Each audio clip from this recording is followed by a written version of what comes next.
उत्क्रामान्तं स्थितं वापि भुञ्जानं वा गुणान्वितं विमूढानां पश्यन्ति पश्यन्ति ज्ञानचक्षुषः। इसकी व्याख्या इस प्रकार है। उत्क्रामांतम, स्थूल शरीर को छोड़ते समय जीव सूक्ष्म और कारण शरीर को लेकर प्रस्थान करता है। इसी क्रिया को यहाँ उत्क्रामांतम पद से कहा है। जब तक हृदय में धड़कन रहती है तब तक जीव का प्रस्थान नहीं माना जाता। हृदय की धड़कन बंद हो जाने के बाद भी जीव कुछ समय तक रह सकता है। वास्तव में अचल होने से शुद्ध चेतन तत्व का आवागमन नहीं होता, प्राणों का ही आवागमन होता है। परंतु सूक्ष्म और कारण शरीर से संबंध रहने के कारण जीव का आवागमन कहा जाता है।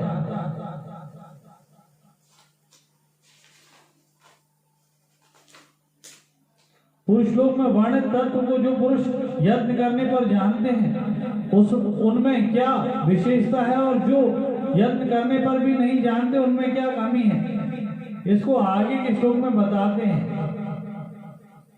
यतन्तो योगी नश्चैनम पश्यन्त्यात्मन्यवस्थितम् यतन्तोऽप्यकृतात्मानो नैनम पश्यन्त्य चेतसः।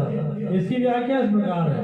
यहाँ योगिना पद उन सांख्य योगी साधकों का वाचक है जिनका एकमात्र उद्देश्य परमात्मा तत्व को प्राप्त करने का बन चुका है। यहाँ यतन्तः पद साधन परक है। भीतर की लगन जिसे पूर्ण किए बिना चैन से नहीं रहा जाए यत्न कहलाती है। आत्मन्य अवस्थितम, परमात्मा तत्व से देश काल की दूरी नहीं है। वह समान रूप से सर्वत्र एवं सदैव विद्यमान है। वही सब भूतों के हृदय में स्थित सबका आत्मा है। अहम आत्मा गुणाकेश सर्वभूत स्थितः। इसलिए योगी लोग अपने आप में ही इस तत्व का अनुभव कर लेते हैं।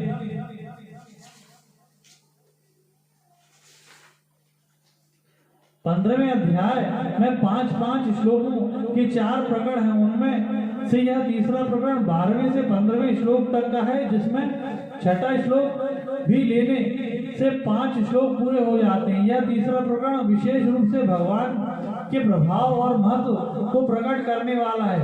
छठे श्लोक में जो विषय स्पष्ट नहीं हो पाया था उसी का स्पष्ट विवेचन अब भगवान आगे के श्लोक में करते हैं।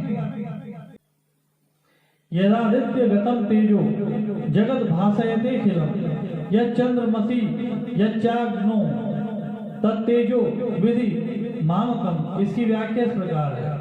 जैसे भगवान ने कामनाओं को मनोगतान बताया, ऐसे ही यहाँ तेज को आदित्य गतम बताते हैं। तात्पर्य यह है कि जैसे मन में सिद्ध कामनाएं मन का धर्म या स्वरूप न होकर आगंतुक हैं, ऐसे ही सूर्य में स्थित तेज सूर्य का धर्म या स्वरूप न होकर आगंतुक है, अर्थात वह तेज सूर्य का अपना न होकर भगवान से आया हुआ है।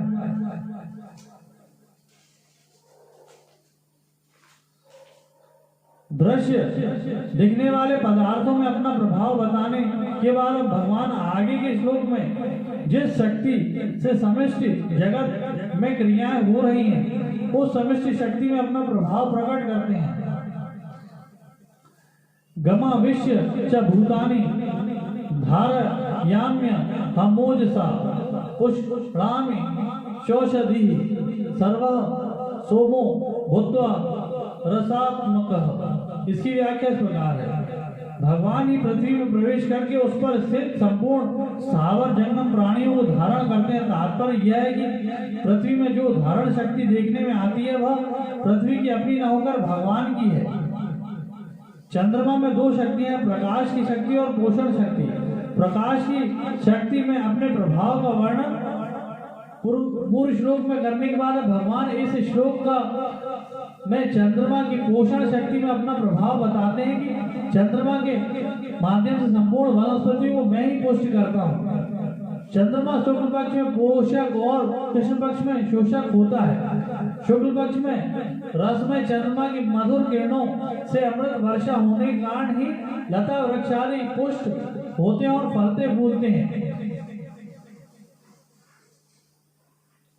समष्टि शक्ति में अपना प्रभाव बताने के बाद अब भगवान जिस शक्ति से व्यष्टि जगत में क्रियाएं हो रही हैं उस व्यष्टि शक्ति में अपना प्रभाव बताते हैं।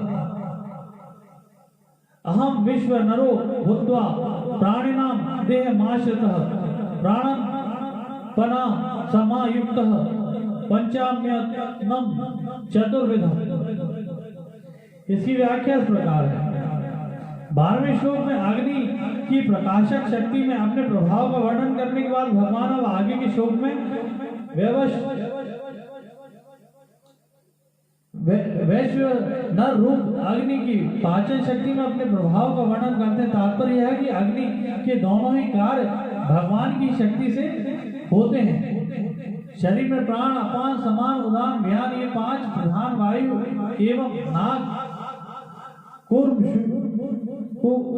कृकर, देवदत्त और धनंजय 5 उप प्रधान वायु रहती हैं।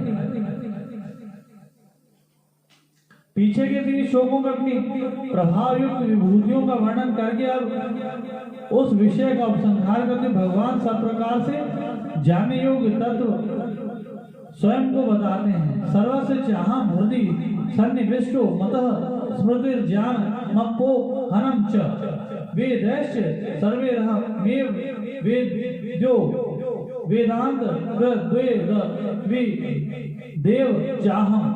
इसकी व्याख्या इस प्रकार है। पीछे के श्लोक में अपनी विभूतियों का वर्णन करने के बाद अब भगवान यह रस प्रकट करते हैं कि मैं स्वयं सब प्राणियों के हृदय में विद्वान हूँ।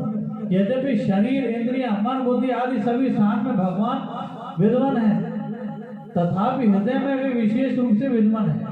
हृदय शरीर का प्रधान अंग है। सब प्रकार के भाव हृदय में ही होते हैं। समस्त कर्मों में भाव ही प्रधान होता है।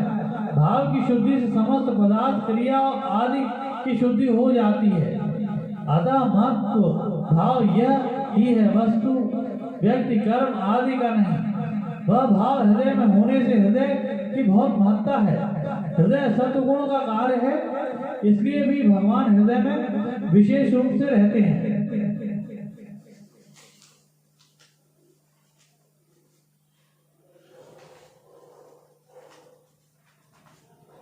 भगवान ने इसी अध्याय में के पहले श्लोक में से 15वें श्लोक तक क्रमशः संसार, जीवात्मा और परमात्मा का विस्तार से वर्णन किया।